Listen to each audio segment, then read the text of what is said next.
Muito boa noite a todos. Sejam todos bem-vindos a esta casa.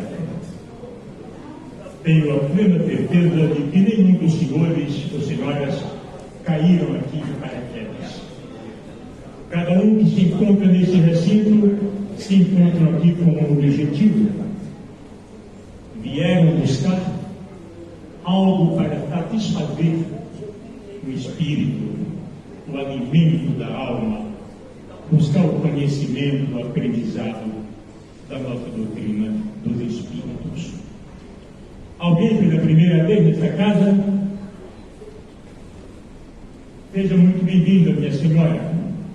Se a senhora quiser saber um pouco mais sobre a doutrina dos espíritos, procure um dos nossos atendentes, procurem logo após os passes, procure a Leire, procure a Adriana, que vão lhe informar sobre os trabalhos desta casa, os estudos e tudo mais, para ter melhor compreensão e entendimento da doutrina dos espíritos. Vamos, neste momento, elevar nosso pensamento a Deus, nosso Criador, a Jesus, nosso irmão mais velho, e vamos fazer uma oração em silêncio, rogando a Ele misericórdia para conosco, espíritos endividados que somos, que Ele tenha misericórdia de cada um de nós.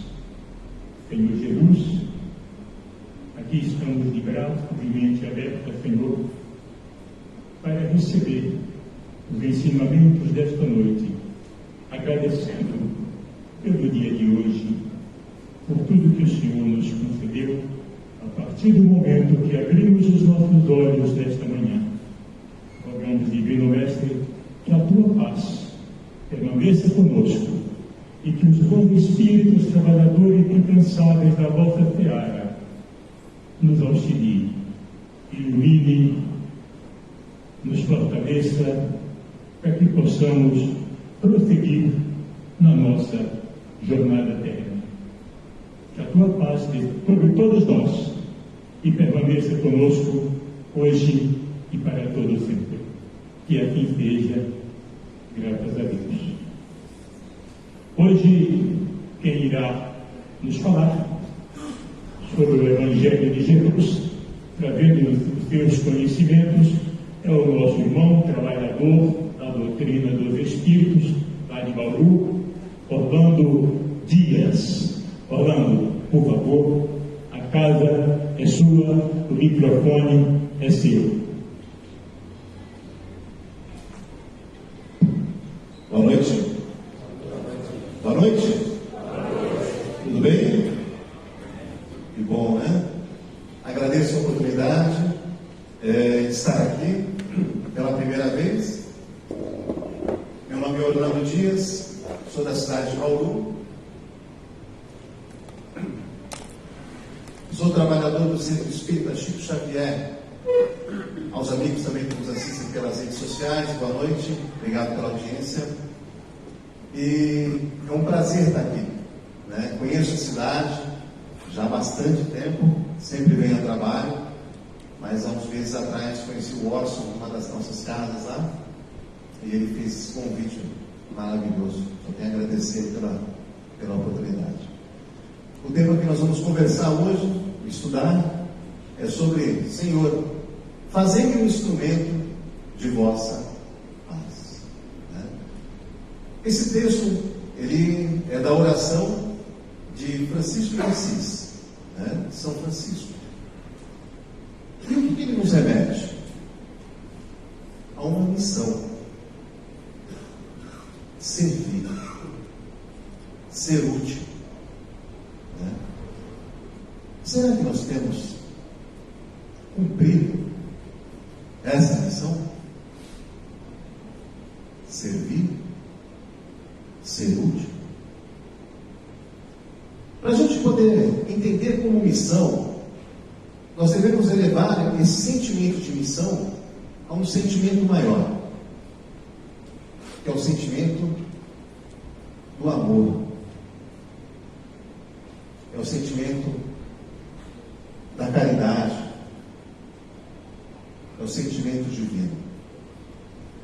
E eu gosto muito de iniciar, antes de falar sobre a oração, no Evangelho segundo o Espiritismo, no capítulo Fora da Caridade Não Há Salvação, existe um capítulo chamado Necessidade de Caridade segundo São Paulo.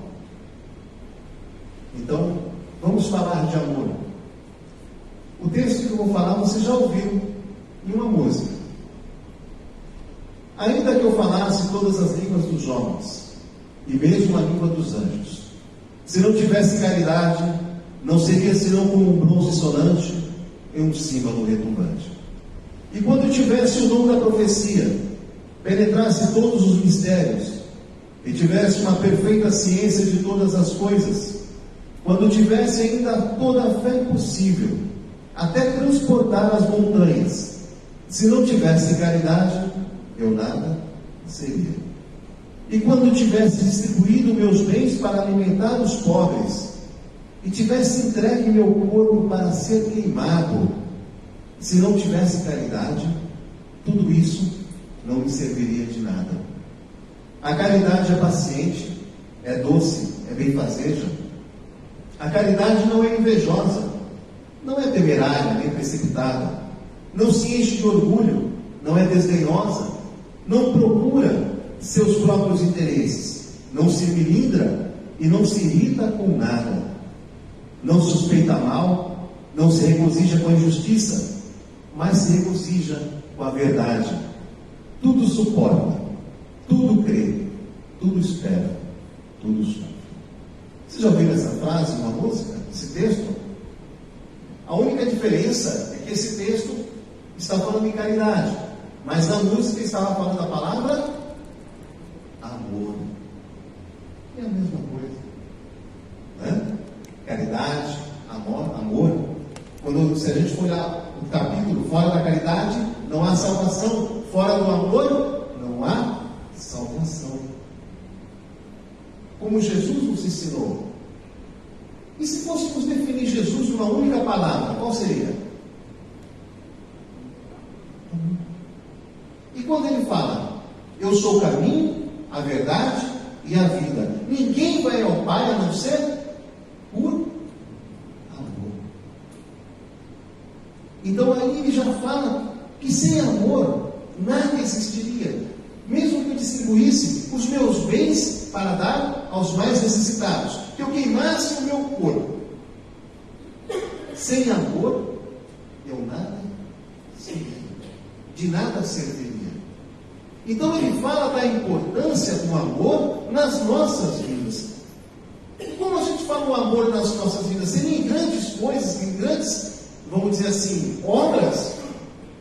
Ou seria nas mais diversas, nas menores, nas coisas que a gente às vezes não dá valor, mas são os momentos mais importantes da nossa vida, que às vezes é o fato de você acordar e você olhar a pessoa do seu lado,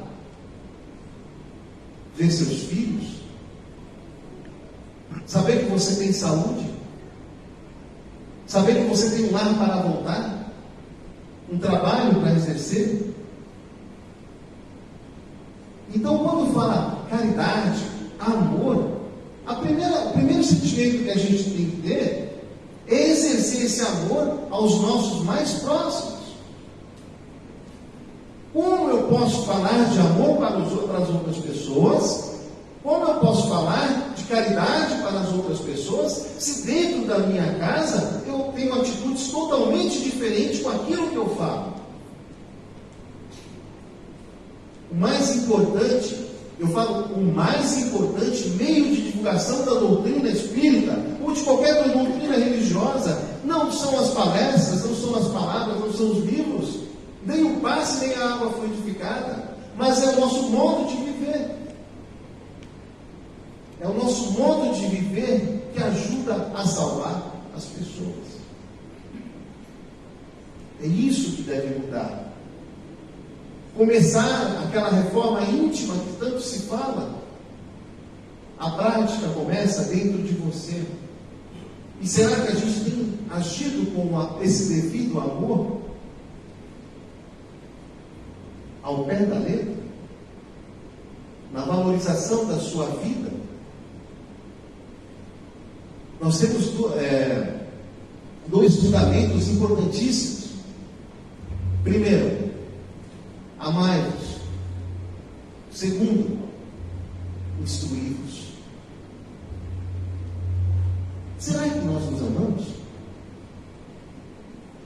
Será que nos amamos o suficiente? Por que eu falo isso? Alguém pode dar para os outros aquilo que não tem? Se você não se ama o suficiente, como você pode doar amor para uma pessoa, se você não tem por si mesmo? Então começa daí a mudança.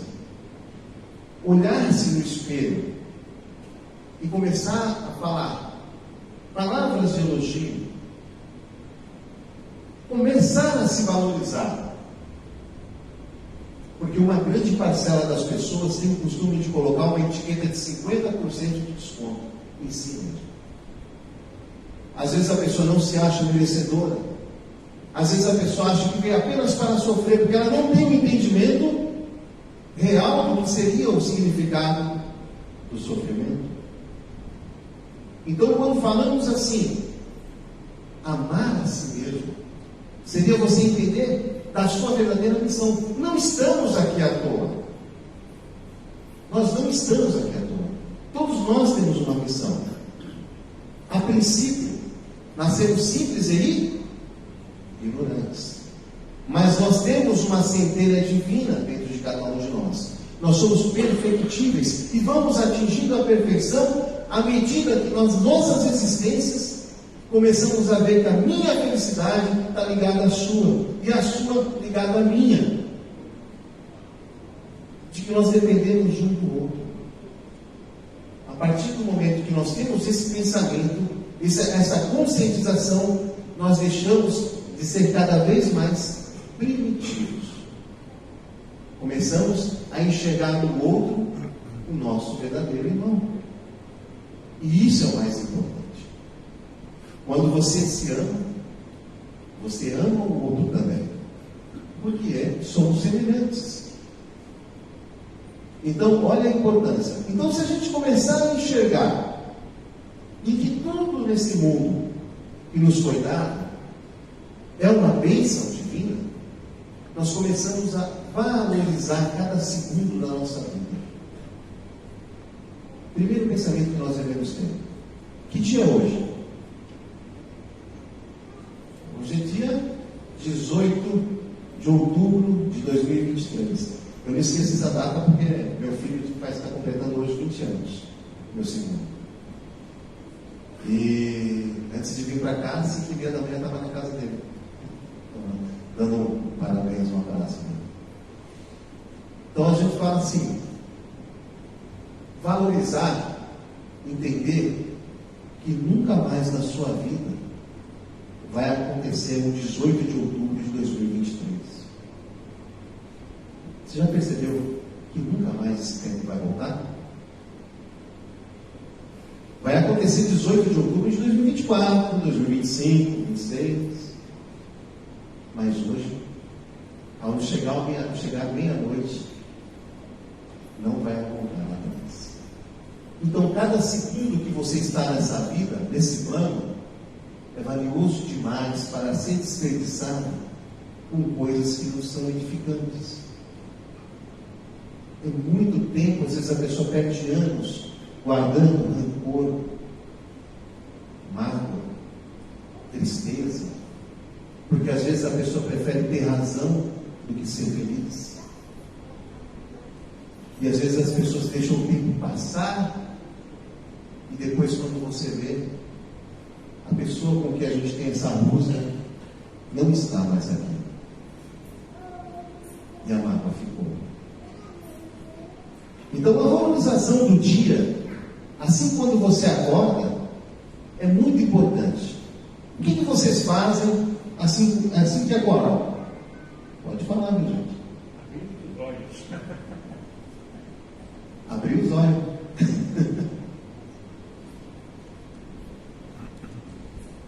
Alguém aqui tem o hábito de arrumar a cama quando levanta?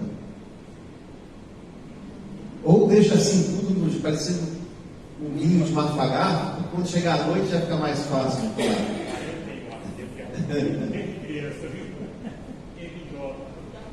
É importantíssimo você ter o hábito de arrumar a cama, esticar ela bonitinho, porque isso significa que você tem gratidão ao leito que você repousou. E muitas vezes a pessoa não dá esse valor, não arruma a cama. Vou além. Será que alguém agradece quando está cozinhando, ou varrendo a casa, ou passando roupa, ou lavando roupa? Qual é o primeiro pensamento que vem quando você está fazendo esse tipo de serviço?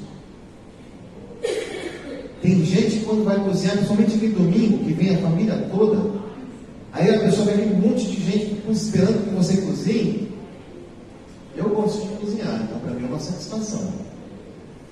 Então eu faço com amor. Existe um ditado que todo glutão é um bom gourmet. Então eu me encaixo nessa situação. Então eu falo assim, a alegria de quem gosta de cozinhar é que todos comam bem. Então muitas vezes a pessoa não tem essa alegria de cozinhar, faz tudo forçado.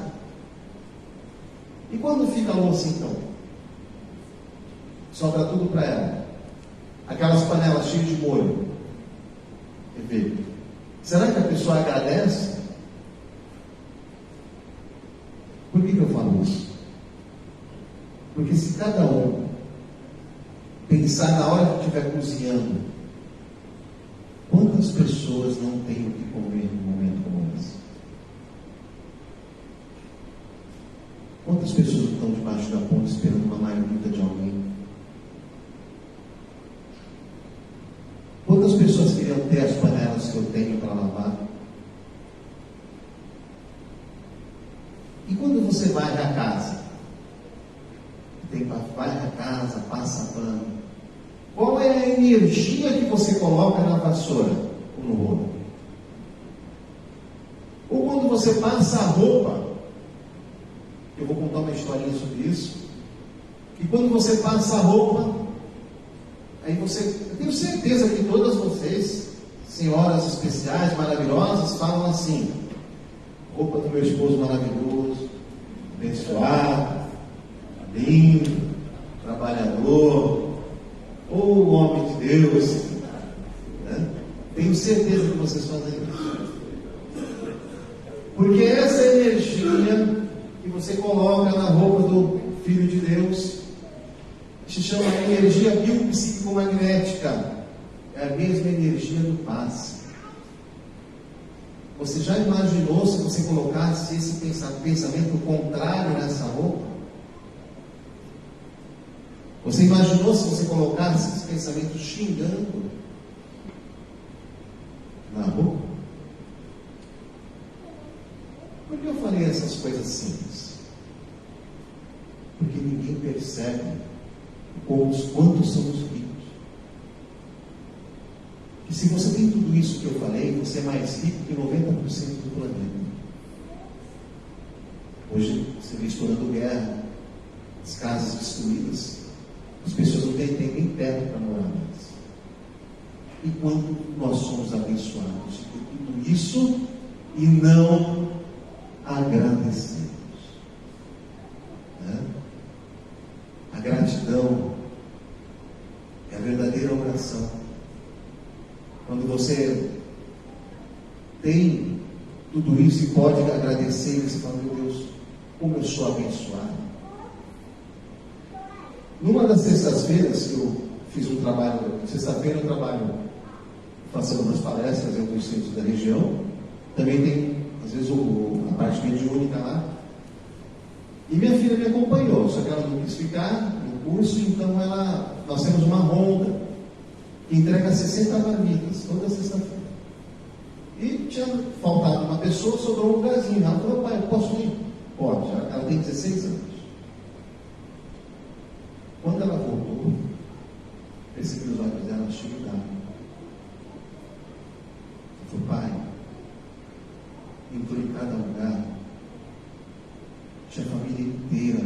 debaixo de uma ponte, que era terra embaixo. A pessoa não tem cobertor. A pessoa que depende da ajuda para poder ter o que comer e dar comer aos seus filhos. Ela teve um choque de realidade. E muitas vezes nós não percebemos isso. A realidade ela está na nossa porta e não percebemos. Então, quando você começa a valorizar tudo que você tem, você começa a agradecer, aí você começa a missão verdadeira. Você começa a falar: bom, eu sou um abençoado. Eu não estou aqui por acaso. Eu preciso começar a retribuir. Há muito quem é dado, muito será cobrado. Então todos nós temos essas bênçãos. Na hora de cantar para subir, chegar no plano espiritual, e a gente vê o plano reencarnatório, e vai falar: e aí, o que você fez? Quantas pessoas você ajudou? Quantas pessoas você foi, para quantas pessoas você foi útil? E você olha assim: eu não ajudei ninguém, eu não fui útil para ninguém, eu não consolei ninguém. Você teve uma reencarnação inteira quase que perdida. Não vou falar perdida inteira, porque a gente nunca regride. Sempre de alguma forma a gente está progredindo. Mas você deixou de crescer mais do que podia. Então, sabendo de tudo isso, que nós temos essa missão, aí começa ser um instrumento de paz para as pessoas. Antes de entrar, só para concluir aquela parte que eu estava falando dos afazeres domésticos, antes que eu esqueça, né? Quem de vocês tem um guarda-roupa, quando você abre, parece uma avalanche? Não é para contar o dedo, não. Ah, você contou. Você me pegou. Mas o que eu falo? Guardem isso. O guarda-roupa é reflexo do seu interior, tá? Então fica para si. Como está seu guarda-roupa, está a sua vida. Isso é muito importante. Organização é tudo que reflete no nosso ambiente, ela é reflexo do nosso interior. Isso eu não podia esquecer. Fazer um instrumento de vossa paz. Para passar a levar a paz para as pessoas, nós precisamos ser a própria paz. Viver em paz.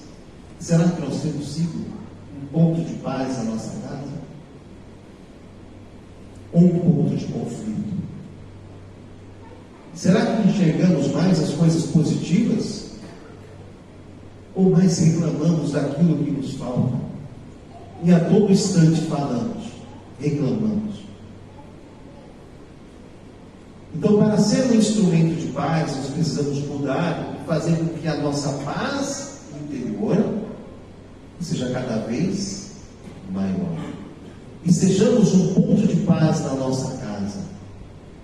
Quando eu falo ser um instrumento, quando eu falo que o nosso reflexo, o nosso modo de viver é o mais importante, é porque não adianta eu estar aqui falando com vocês e depois para a sociedade eu estar chutando cachorro, xingando alguém, maltratando as pessoas, atendendo mal aqueles que te pedem socorro. Então, se você faz isso e frequenta a casa, eu costumo falar, você frequenta o Espiritismo, mas o Espiritismo não está dentro de você. Então, ser a paz é ter esse entendimento, que por mais que às vezes o mundo vai cair na tua cabeça, nós devemos seguir em frente. Uma vez perguntaram para o Chico, você não chora, você não fica triste? Aí ele falou assim que o espírita, ele pode chorar, mas vai lavar o rosto e vem atender as pessoas sorrindo. Então nós, por mais que o mundo caia na nossa cabeça, nós devemos estar sempre em paz. Porque essa paz que a gente quer no ambiente, ela vai começar quando começar a refletir de dentro para fora. Onde houver ódio, que eu leve o amor, esse rancor, esse pensamento negativo que muitas vezes a gente vem guardando. Quantas vezes uma discussão, uma palavra que você disse em um momento impensado, foi e você não conseguiu depois, você não se desculpou, não pediu perdão e gerou um ódio muito grande. Às vezes por uma coisa mínima, por uma coisa tão pequena. E às vezes a gente vê esse ódio dividir famílias. Eu estava lendo ontem a explicação sobre quando Jesus falou, quando tomar um tapa dá a outra face. Enquanto muitas pessoas têm um pensamento em revidar, mas o real entendimento é assim: do que adianta você projetar treva sobre a treva? Como é que você pode salvar uma pessoa, curar uma pessoa, ajudar uma pessoa que está doente, você projetando a doença também, revidando? Então, quando você levar um tapa, oferecer a outra face, não quer dizer para você entregar o rosto, mas é você ver com amor que aquela pessoa que agrediu, ela é a que mais está sofrendo, porque ela está com um pensamento errado. Então ela vai colher as consequências das atitudes dela. E quando a gente tem a sabedoria, quando a gente tem o conhecimento da doutrina, a gente procura levar com amor. Alguém assistiu o filme Irmã Dulce? 1, 2, 3, pessoas, 4. Teve uma parte que ela foi pedir esmola para um comerciante. Ela tinha o hábito de dividir dinheiro para os pobres dela. Ela falava: tem um dinheirinho para os meus pobres? Aí teve um comerciante que olhou para a mão dela e cuspiu na mão dela. Ela olhou para a mão, limpou e falou: esse foi para mim. E a outra mão falou: tem uma moeda para os meus pobres? A mesma pessoa. Cadê o ego? Isso é ser desprovido de ego. Isso é o amor. Pagar o ódio com o amor. Porque sabe que quem vai sofrer as consequências é ele. E que se fosse revidar, eu tenho certeza que a maioria de nós, a vontade era emendar um de direita, nós também estaremos igualando o mesmo pensamento. Também sofreríamos. Porque não adiantaria nada a gente estar na doutrina e praticar atos de violência. Onde houver a ofensa, que eu leve o perdão. Se perdoar a pessoa não é esquecer.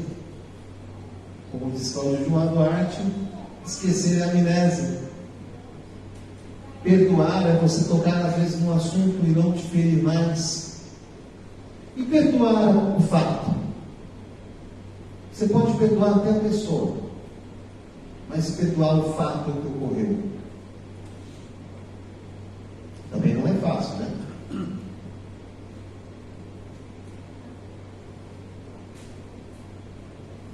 Quando chegar numa situação como essa, Pense, se a espiritualidade permitiu que chegasse até você, é porque você merecia passar. Se a espiritualidade permitiu que chegasse até você, foi porque algo você tinha que aprender com a situação. Aí cabe a nós ter a resignação e falar: o que eu preciso aprender com isso? Será que eu preciso ser mais humilde? Será que eu precisava mudar a minha atitude, minha forma de tratar as pessoas? Então, perdoar, porque a pessoa que te levou, que te magoou, te feriu, te traiu, ou o que for, na verdade ela apenas foi um instrumento. Nas religiões e filosofias orientais, existe um anjo chamado Bodhisattva, ou Kanjo Bodhisattva, que fala que ele se manifesta de 33 formas diferentes, para ajudar as pessoas a conseguir a iluminação. Esse anjo, ela se manifesta através de pessoas. Sogra, sogro, cunhado, cliente que não paga, vizinho, patrão.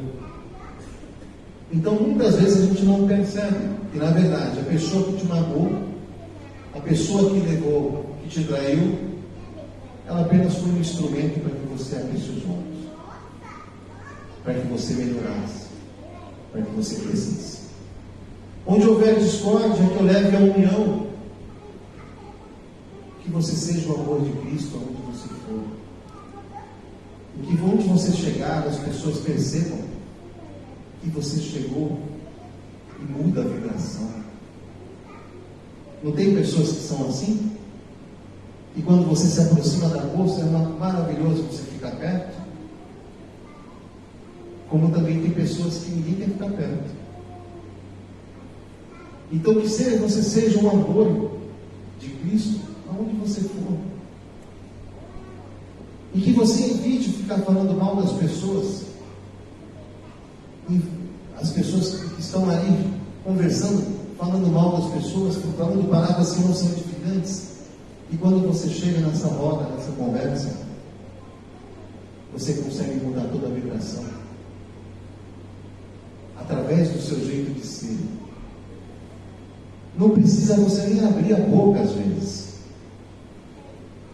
mas é só você chegar e as coisas mudam. Onde houver dúvida, que eu leve a fé. O que é fé? Fé é acreditar naquilo que ainda não vê. O ar existe? Existe.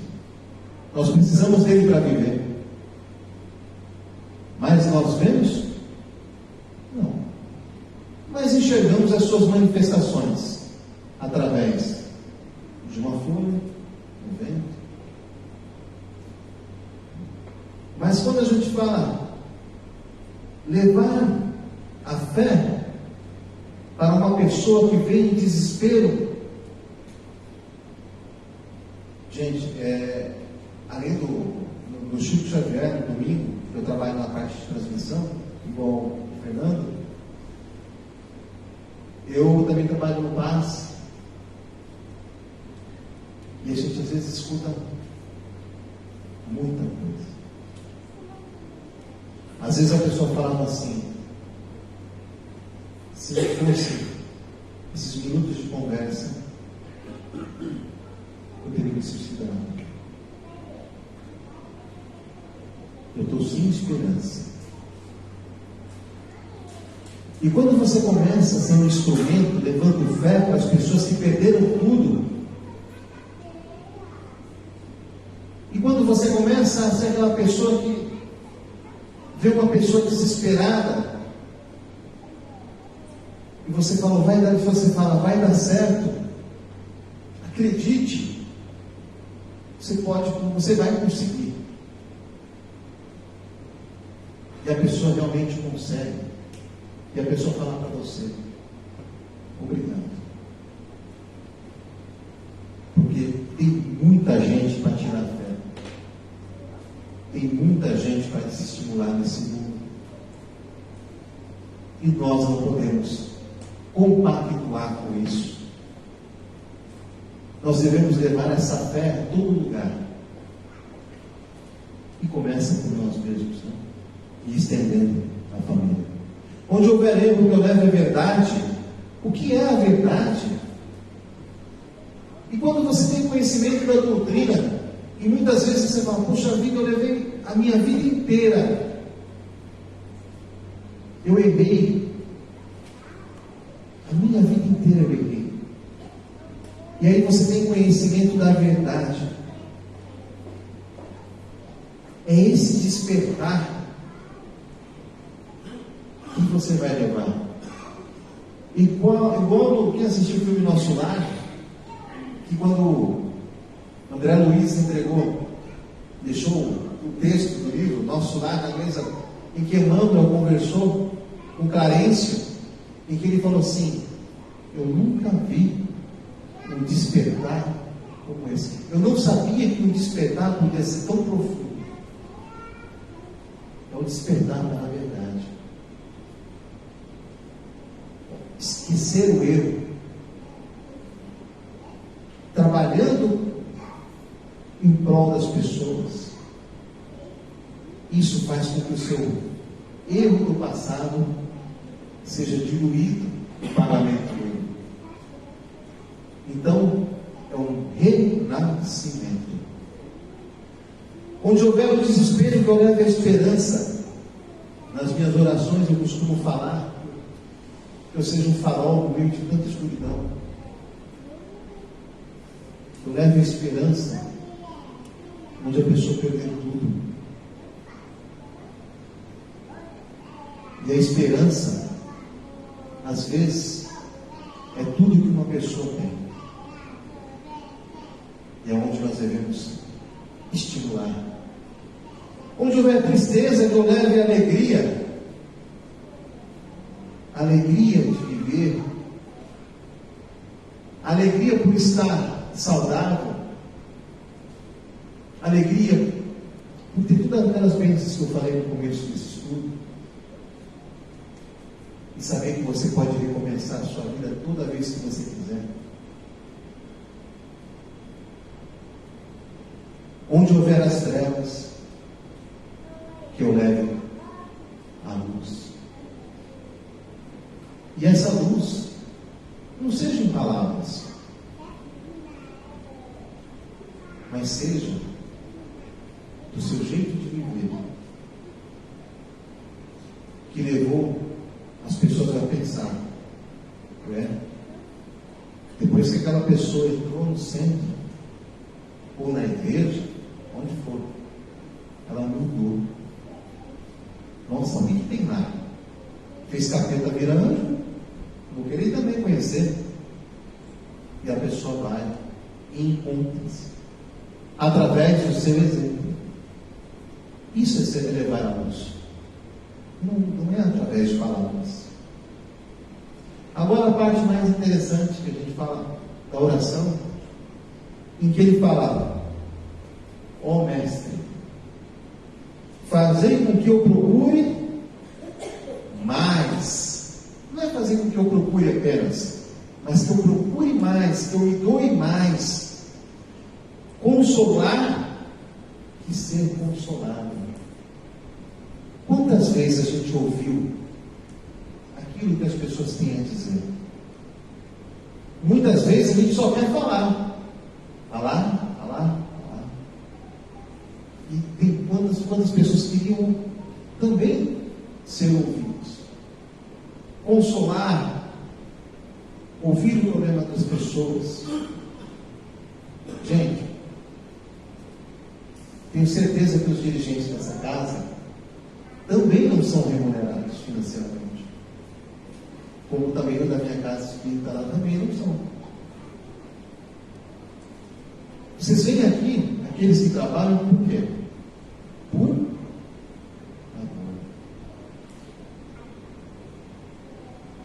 Então, Quando a gente fala, nós temos problemas pessoais?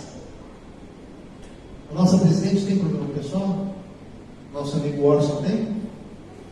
Todos nós temos problemas pessoais. Seja financeiro, ou no trabalho, em casa, qualquer lugar. Mas estão aqui, às quartas-feiras, trabalhando, porque querem consolar mais do que ser consolado. Essa é a função dos trabalhadores da última hora. É consolar. Não importa o problema que você está passando na tua casa, mas se você pode ajudar um pouco mais, faça. Seja útil. Compreender que ser compreendido, amar que ser amado. Esse é um amor verdadeiro, que é um amor sem esperar a retribuição. O amor que exige troca, ele se chama mercantilismo. É um amor negociado. Eu te amo, mas você tem que fazer isso. É o amor sem medida. Pois, agora a parte que eu gosto, que ele é totalmente diferente do que o pensamento materialista prega. Pois é dando que se recebe. As pessoas pensam, materialistas pensam que você doando, você fica sem. E quanto mais você doa, mais pobre fica. E quanto mais você doa, menos você tem. É dando que se recebe. É perdoando que você é perdoado. E é morrendo que se vive para a vida eterna. Paulo de Tarso, ele fala que viver em Cristo é bom, mas morrer é lucro. Porque sabe que na verdade o que nós estamos vivendo aqui é apenas uma aula, é apenas uma lição que varia aí 80, 90, 100 anos. Não é a vida verdadeira.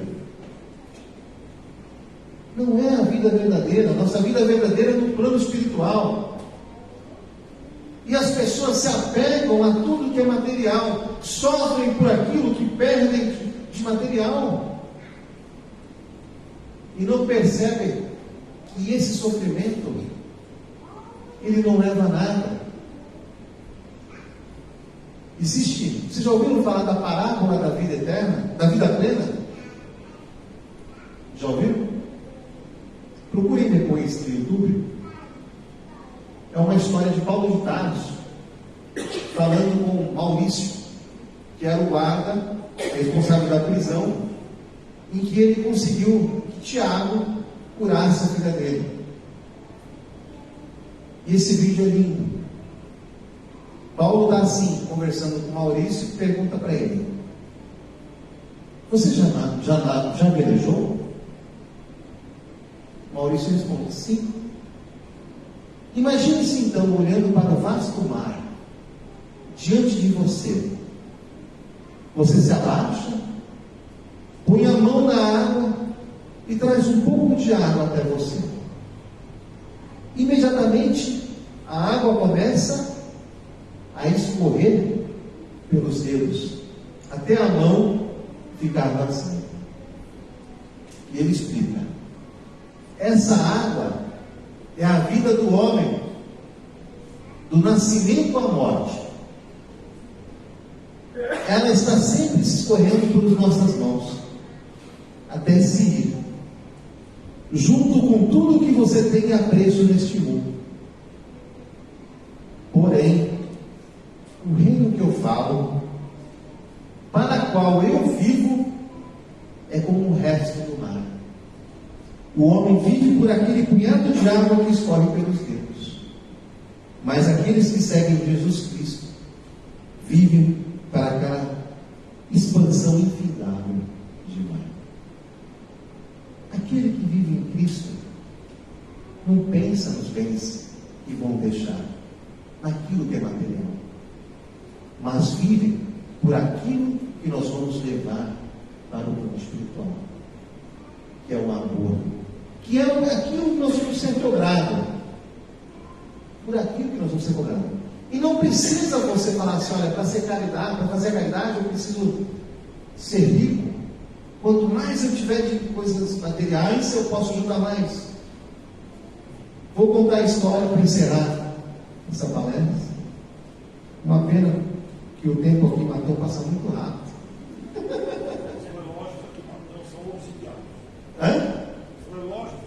São obsidiados. Olha, quase 4 meses esperando a palestra para chegar esse dia. Demorava para chegar, passou agora 50 minutos. Vou contar uma história. Alguém já ouviu falar? Bom, tirando o Morrison, da Dama da Caridade? Quem já ouviu falar? 1, 2, uia, que bom.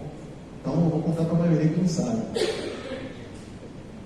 A Dama da Caridade se chamava Benedita Fernandes. Chamava não, chama-se Benedita Fernandes.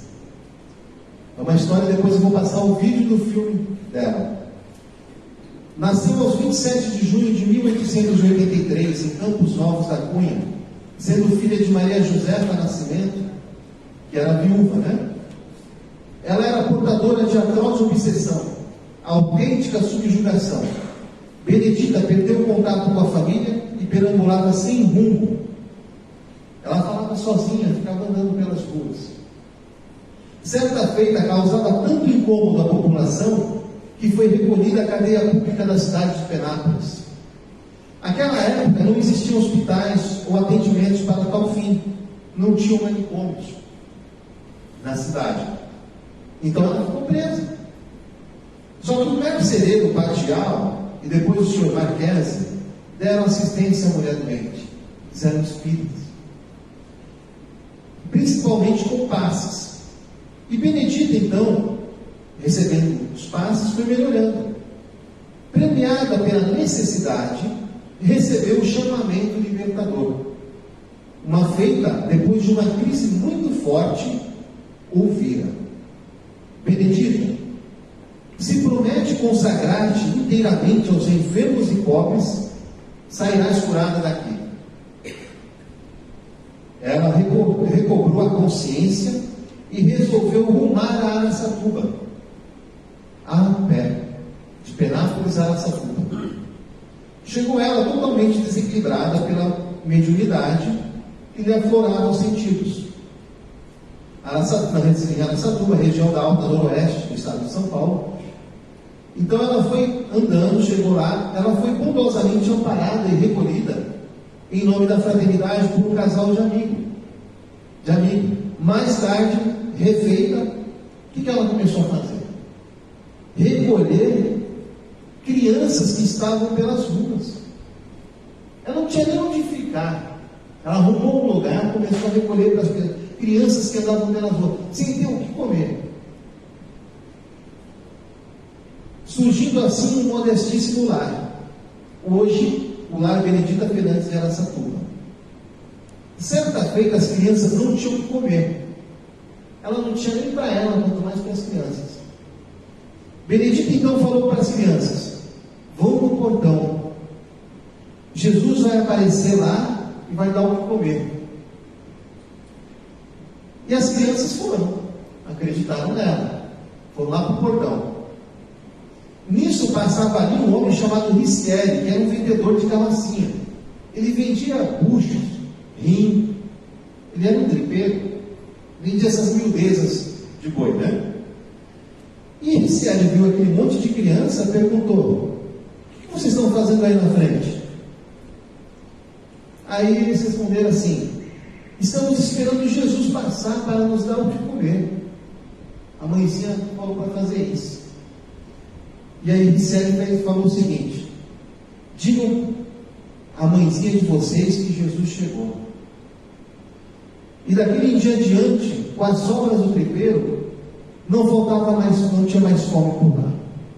E além daquilo que ele dava, ele conseguia, toda vez, todos os clientes que ele fornecia, ele pedia produtos. Falava que ali tinha um lar que estava recolhendo crianças. E aí ele começou a auxiliar essa casa. Conta-se que um dia Benedita Fernandes viu jogado em um monte de entulho um homem morto, um andarilho, devorado por urubus, corpo de um mendigo amigo seu. Nisso ela jurou também não querer mais ver isso. Começou a recolher também os loucos e desvairados que estavam perambulando pela rua também. Ou seja, além das crianças, também os adultos. Passou a recolhê-los e abrigá-los num quartinho. Quando eles tinham crise, eles avançavam para ela. Mas essa mulher de seios fartos, cabelo carapinha e sorriso de esperança, sentava numa cadeira próxima e aconchegava-os ao seu regaço, ao seu colo. Colocava a cabeça dos desvairados no colo e acalmava-os com preces,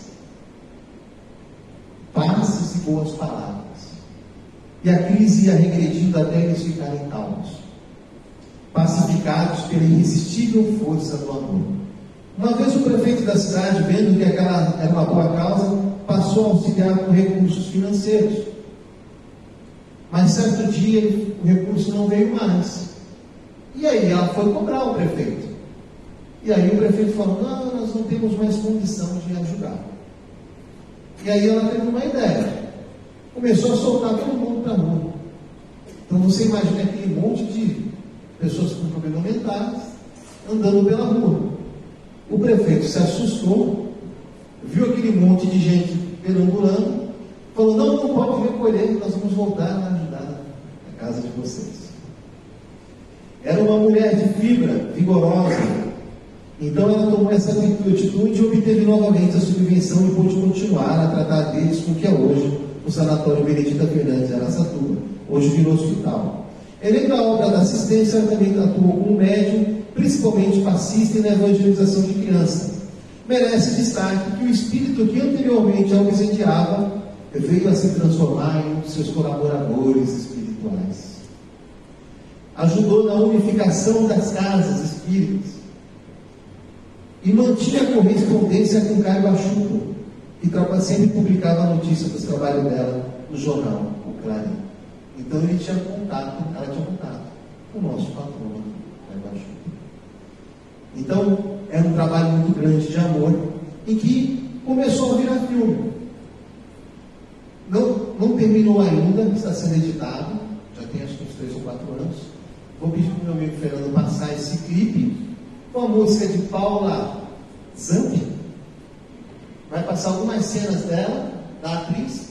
A atriz veio a falecer por Covid, mas o filme terminou, mas vai passar também a parte do que a Benedita Fernandes nos deixou.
Sei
descansar nunca parar. Unidos nada vai nos derrubar. Nossa fé precisa ser perene, pois Jesus está no meio.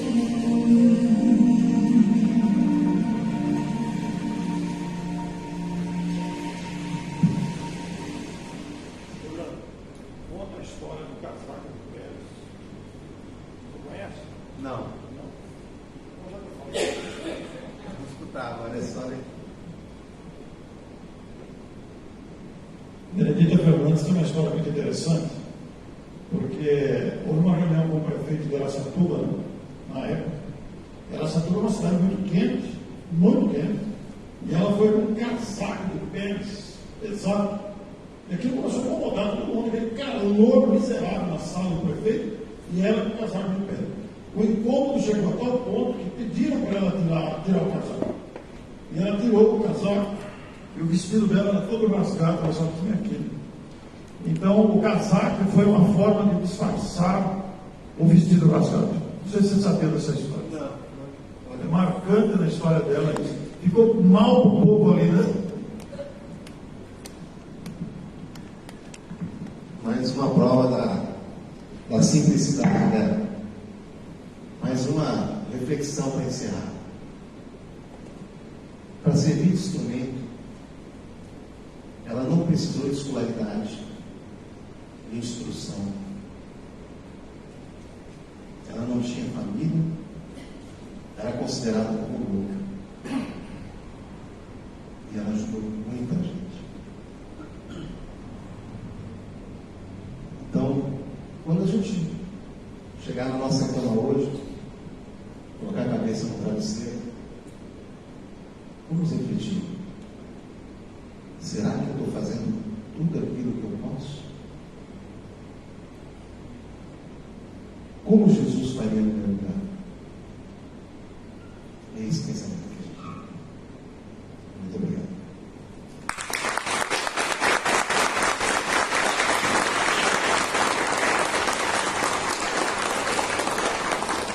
Muito obrigado, Orlando Dias, pela sua explanação, pelo seu conhecimento.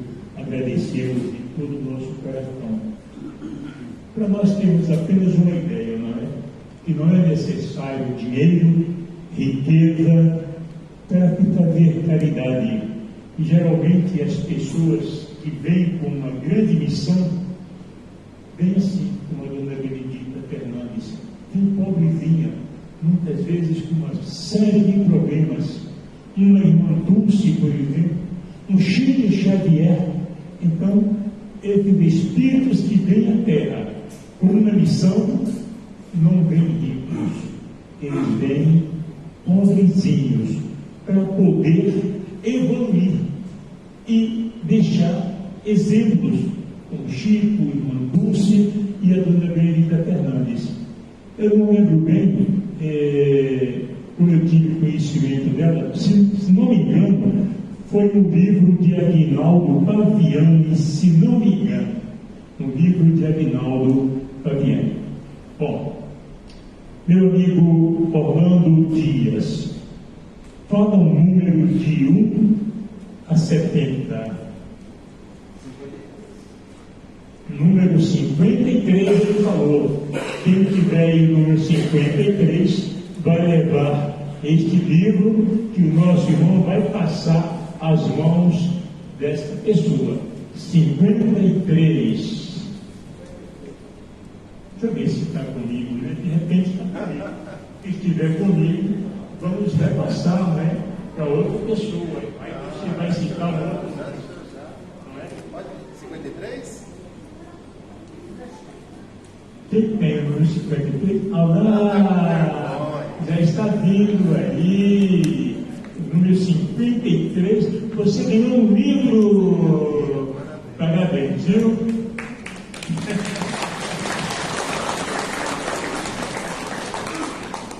Mais uma vez agradecendo a presença de todos, agradecendo ao nosso irmão Orlando Dias.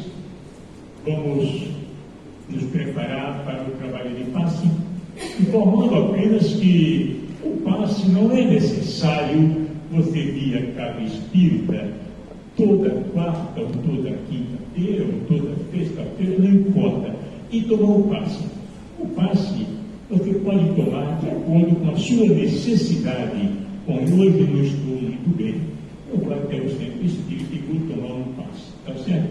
Eu, por exemplo, nem lembro de quando tomei um passe. Faz muitos anos, entendeu? Porque eu me acho que eu estou bem, não é? Então, não é necessário que você tome o passe. Mas aquele que quiser tomar o passe, se posicione aqui à minha esquerda, os pastistas se dirigem aqui à minha direita. Vamos elevar nosso pensamento mais uma vez ao Criador, a Jesus, aos bons espíritos trabalhadores da Seara do Cristo, agradecendo por esses momentos que passamos juntos nesta noite, agradecendo pela lição de hoje, pelos exemplos que tivemos.